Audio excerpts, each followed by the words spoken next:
आज हम निडर रानी लक्ष्मीबाई, झांसी की रानी का जश्न मना रहे हैं, जिनके साहस ने भारत के स्वतंत्रता संग्राम का दिल धड़काया।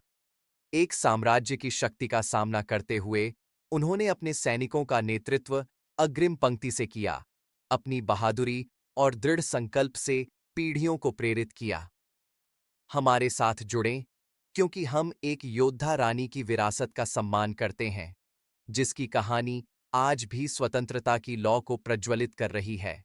स्वागत है, रानी लक्ष्मीबाई। धन्यवाद। मैंने न तो महिमा की खोज की है और न ही बदला लेने की, केवल अपने लोगों की रक्षा का अधिकार और अपने राज्य की आत्मा का। आइए वाराणसी में शुरू करते हैं। रानी लक्ष्मीबाई का जन्म मणिकर्णिका टांबे, उन्हें मनु के नाम से भी जाना जाता है, लगभग 1835 में हुआ था। वह मोरोपंत टांबे माइस की बेटी थीं, जो पेशवा की सेना में एक ब्राह्मण अधिकारी थे, और उनकी पत्नी भागीरथी औन थीं। पेशवा बाजीराव दवाई के घर में पली बड़ी मणिकर्णिका को प्रेम से छबिली, खेलने वाली कहा जाता था। बचपन से ही वह अपनी आत्मा और आत्मविश्वास के लिए जानी जाती थीं, जो उनके साहस और सम्मान के मूल्यों को आकार देते थे। वास्तव में यह उसकी समय की एक अत्यंत असामान्य बात थी। लक्ष्मीबाई को औपचारिक शिक्षा और मार्शल ट्रेनिंग मिली। उसने पढ़ना और लिखना सीखा, साहित्य और सैन्य रणनीति का अध्ययन किया और घुड़सवारी और तलवारबाजी में उत्कृष्टता प्राप्त की। यह विद्वान और सैन्य शिक्षा का मिश्रण उसके माता-पिता और पेशवा के दरबार में बिताए समय से प्रोत्साहित हुआ। इतिहासकार नोट करते हैं कि रानी रहते हुए भी वह घुड़सवारी और सैन्य अभ्यास जारी रखी, चुपचाप अपने अधीन एक छोटी महिला सैनिकों की टुकड़ी का निर्माण कर रही थी। इन कौशलों और उसकी मजबूत इच्छा शक्ति ने उसके बाद के नेतृत्व का आधार बनाया। उसकी झांसी की रानी बनने की उम्र कितनी थी? जब लक्ष्मीबाई की उम्र जवानी की ओर बढ़ी, तो उनके पिता ने उनका विवाह झांसी के राजा गणगदहर राव से तय किया। शादी मई 1842 में हुई। शादी के बाद उन्होंने अपना नाम लक्ष्मीबाई अर्थात लक्ष्मी विजय की देवी अपना लिया, जो शाही दुल्हनों के लिए सामान्य था। शादी की खुशियों का जश्न भव्य था, लेकिन दंपति का एकमात्र जैविक पुत्र, जन्म 1851, शैशवावस्था में ही मृत्यु हो गई। नवंबर 1853 में अपनी मृत्यु के समय गंगाधर राव ने कानूनी रूप से एक युवा लड़के, जिसका नाम दमोदर राव था, को अपने उत्तराधिकारी के रूप में गोद लिया। लक्ष्मीबाई तब झांसी की रानी के रूप में 4 वर्षीय राजकुमार की अभिभावक बन गईं और प्रभावी रूप से 1853 के अंत से रानी के रूप में शासन कर रही थीं। ब्रिटिश रिकॉर्ड्स में उन्हें ऊर्जा से भरपूर और सक्षम कहा गया है। कुछ कंपनी के अधिकारियों ने उनके असाधारण दृढ़ संकल्प और ताकत का उल्लेख किया है, जो उन्होंने राज्य के मामलों से निपटने में दिखाया। उन्होंने ब्रिटिश प्रयासों का भी विरोध किया, जिन्होंने उन्हें प्रतिबंधित करने की कोशिश की। शादी के बाद उन्होंने अपने पति की अनुमति के बिना भी अपनी सवारी और तलवारबाजी की कक्षाएं जारी रखने पर जोर दिया। गंगाधर राव के निधन के बाद क्या हुआ?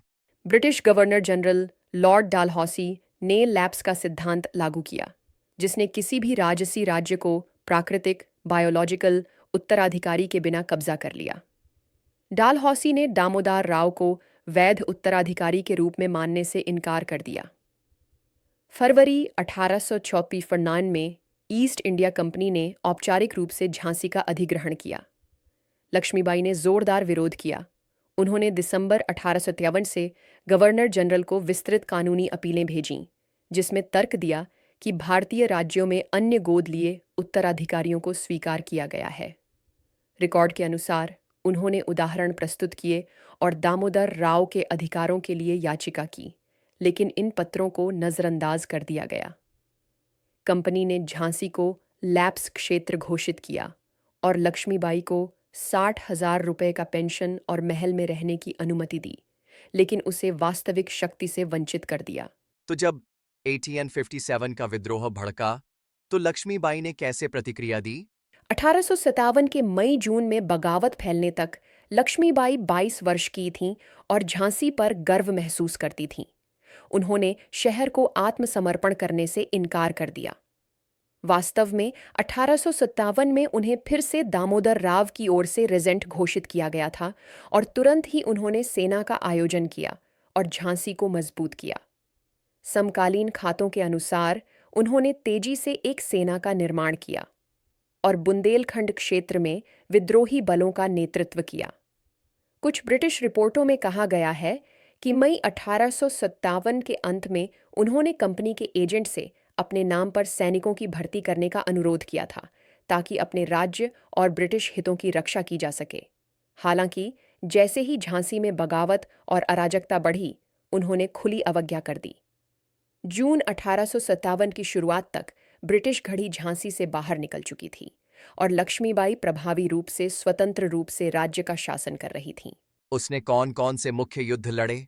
एसआईसी, झांसी का घेराव, मार्च अप्रैल 1828 पहला बड़ा संघर्ष था। जनरल ह्यू रोज के ब्रिटिश बलों ने पास के किलों को कब्जा करने के बाद झांसी का घेराव किया। रानी लक्ष्मीबाई ने अपने किले की दृढ़ता से रक्षा की। ब्रिटानिका नोट करती है कि उन्होंने आक्रमणकारियों के प्रति कठोर प्रतिरोध किया और अपने सैनिकों के ओवरवेल्म्ड होने के बाद भी हार नहीं मानी। जब रोज के सैनिक अंततः अप्रैल 1858 में किले पर धावा बोले, लक्ष्मीबाई अपने छोटे से वफादार गार्ड्स के साथ अपने घोड़े को किले की दीवारों पर कूदकर भाग निकली। क्या उसने अन्य विद्रोही नेताओं में शामिल हुई? हाँ, झांसी से भागने के बाद लक्ष्मीबाई ने प्रसिद्ध बागी जनरल अंतांतिया तोपेन के साथ मिलकर सेना बनाई। जून 1858 में उन्होंने मिलकर ग्वालियर शहर पर कब्जा किया। उन्होंने स्किंडिया शस्त्रागार का खजाना और हथियारों पर कब्जा किया और एक भव्य समारोह में नाना साहिब को नया पेशवा, मराठा सम्राट घोषित किया। यह कदम अस्थायी था। ब्रिटिश सेना के जनरल रोज के नेतृत्व में ग्वालियर की ओर बढ़ी। कोटाह की सेराई की लड़ाई 17 जून 1868 में ग्वालियर के पास रानी लक्ष्मीबाई ने अपने बलों का नेतृत्व किया। समकालीन स्रोतों का कहना है कि वह युद्ध भूमि पर लड़ते हुए मारी गईं। विवरणों में भिन्नता है। एक साक्षी ने कहा कि वह एक महिला साथी मंडर के साथ लड़ रही थीं, लेकिन सभी का मानना है कि वह युद्ध के बीच में नाइट गिर गईं। उनका अंतिम कार्य पूर्ण युद्ध वेश में, कुछ का कहना है कि पुरुष वेश में भी ब्रिटिश सैनिकों पर आक्रमण करना था। हम उसके मौत के बारे में क्या जानते हैं? रानी लक्ष्मीबाई का निधन 17 जून 1858 को हुआ, जैसा कि ब्रिटिश और भारतीय इतिहासकारों दोनों ने उल्लेख किया है। उनके गिरने के बाद उनके अनुयायियों ने कथित तौर पर उनके शव को उठाया और उनके इच्छा के अनुसार जला दिया कि उन्हें पकड़ा न जाए। ब्रिटिश प्रतिक्रिया मिश्रित थी। एक अधिकारी ने उन्हें बदनाम रूप से झांसी का जानवर कहा और सोचा कि उनकी मृत्यु बहुत आसान मौत थी, जबकि अन्य, जिनमें रोज भी शामिल हैं, ने आंशिक सम्मान व्यक्त किया। जनरल रोज ने बाद में लिखा कि वह अपनी सुंदरता के लिए उल्लेखनीय, अपने साहस के लिए उल्लेखनीय थीं, यहाँ तक कि एक गिरा हुआ दुश्मन होने के बावजूद। भारतीय लोक कथाओं में वह एक शहीदन बन गईं और उनकी मृत्यु ने उनके रक्त के साथ उस कारण को मजबूत किया जिसे उन्होंने समर्थन दिया, जैसा कि एक ब्रिटिश रिपोर्ट में कहा गया है। उसकी समकालीनों ने रानी को कैसे देखा? ब्रिटिश खाते उस समय दो चेहरे दिखाते हैं। आधिकारिक रिपोर्टें अक्सर उसे विद्रोही उन्मादी कहती थीं, यहाँ तक कि एक धोखेबाज येजेबेल भी। वे विद्रोह से नाराज थे और कभी-कभी उसकी अवज्ञा को विश्वासघात मानते थे। फिर भी कुछ ब्रिटिश अधिकारी जो उसके सामने व्यक्तिगत रूप से आए थे, उसकी बहादुरी और कौशल की प्रशंसा करने से खुद को रोक नहीं सके। उदाहरण के लिए, सैनिकों ने लिखा कि युवा रानी किसी भी की कल्पना से बेहतर लड़ाई लड़ी। विद्रोह के बाद कई ब्रिटिश इतिहासकार उसकी कहानी को मुख्य रूप से भुला गए और पुरुषों पर ही ध्यान केंद्रित किया। और भारतीय दृष्टिकोण? भारत में लक्ष्मीबाई जल्द ही एक पौराणिक नायिका न बन गईं। राष्ट्रवादी लेखक और बाद में विद्वान उन्हें स्वतंत्रता संग्राम की प्रथम महिला नेताओं में से एक के रूप में मानते थे। समकालीन भारतीय गीतों ने उन्हें साहस और सम्मान का अवतार माना। इतिहासकार नोट करते हैं कि भारतीयों ने उनकी बलिदान कभी नहीं भुलाया। आधुनिक भारतीय इतिहासकार और नारीवादी विद्वान इस बात पर जोर देते हैं कि उन्होंने लिंग मानदंडों को तोड़ा, उन्हें अक्सर हिंदू देवी दुर्गा, एक योद्धा मातृ देवी, के साथ तुलना की जाती है, जो स्त्री शक्ति का प्रतीक है।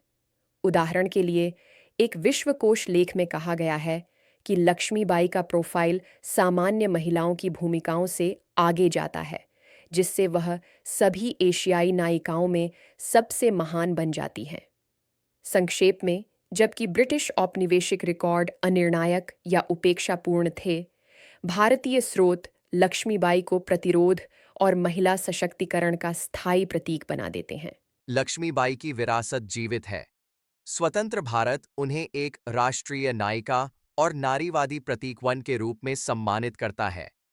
उनकी कहानी स्कूलों में पढ़ाई जाती है और उनका नाम सड़कों, शहरों और एक महिला रेजिमेंट, द्वितीय विश्व युद्ध में झांसी रानी रेजिमेंट, पर है। अनगिनत मूर्तियां और स्मारक बनाए गए हैं। उदाहरण के लिए, यहाँ की शिमला मूर्तियां उन्हें घुड़सवारी करते हुए वीरतापूर्वक दिखाती है। आज के विद्वान नोट करते हैं कि नारीवादी आंदोलनों को अभी भी उनके उदाहरण से प्रेरणा मिलती है। वास्तव में, अकादमिक लोग लक्ष्मीबाई को एक शक्तिशाली प्रतीक के रूप में वर्णित करते हैं, जिनकी अवज्ञा न केवल औपनिवेशिक शासन और पारंपरिक पितृसत्ता के खिलाफ थी, बल्कि यह उनके अपने युग से भी परे है। उनका साहस और नेतृत्व उन्हें महिलाओं के सशक्तिकरण के लिए एक आदर्श बनाते हैं। फिल्म, साहित्य और कविता आज भी उनका जश्न मनाते हैं। 20वीं सदी के मध्य के फिल्मों, जैसे झांसी की रानी 1973 में, से लेकर हाल की किताबों और शो तक, विश्व स्तर पर उन्हें अक्सर महिलाओं की योद्धाओं के इतिहास में उद्धृत किया जाता है। कई लोग बताते हैं कि 1857 में वह उन कुछ महिलाओं में से थीं जिन्होंने एक साम्राज्य के खिलाफ युद्ध में सेना का नेतृत्व किया। संक्षेप में, एक सदी से अधिक बाद भी रानी लक्ष्मीबाई को स्वबलिदान, नेतृत्व और न्याय के संघर्ष के प्रतीक के रूप में याद किया जाता है। सच में, उसकी जिंदगी हमें याद दिलाती है कि किसी भी लिंग के लोग साहस के साथ नेतृत्व कर सकते हैं। इस सूझबूझ वाली चर्चा के लिए धन्यवाद। धन्यवाद। लक्ष्मीबाई को याद करना हमें याद दिलाता है कि इतिहास उनके सम्मान में खड़ा होता है, जो अपने लोगों के लिए खड़े होते हैं। लक्ष्मीबाई घोड़े पर मृत पाई गईं, तलवार खींची हुई। सिर्फ 22 साल की उम्र में लक्ष्मीबाई पहले ही एक किंवदंती बन चुकी थीं। क्योंकि लक्ष्मीबाई ने लड़ा, बल्कि क्योंकि आपने हार मानने से इनकार कर दिया। आज आपको कविताओं में, मूर्तियों में, स्कूलों में याद किया जाता है, लेकिन उससे भी अधिक लक्ष्मीबाई को हर उस व्यक्ति की आत्मा में याद किया जाता है जो चुप रहने से इनकार करता है। अगर लक्ष्मीबाई इस पीढ़ी की युवा महिलाओं से बात कर सकतीं, तो आप क्या कहतीं? नेतृत्व करने की अनुमति का इंतजार न करें। दुनिया की उम्मीद के कारण झुकें नहीं। अपने सिर को ऊंचा रखें और यदि आवश्यक हो, तलवार लेकर बाहर निकलें, न कि बदले के लिए, बल्कि न्याय के लिए। धन्यवाद रानी लक्ष्मीबाई, आपकी आग के लिए, आपके निडरता के लिए और आपके अंतिम पाठ के लिए। रानी लक्ष्मीबाई का जीवन हमें याद दिलाता है कि सच्चा साहस तब भी खड़ा रहना है जब परिस्थितियां आपके खिलाफ हों। यदि उनकी अदम्य आत्मा आपको प्रेरित करती है, तो इस एपिसोड को अपने दोस्तों और परिवार के साथ साझा करें। आइए उनके वंश को हर दिल और हर घर में जीवित रखें। जय हिंद, भारत माता की जय।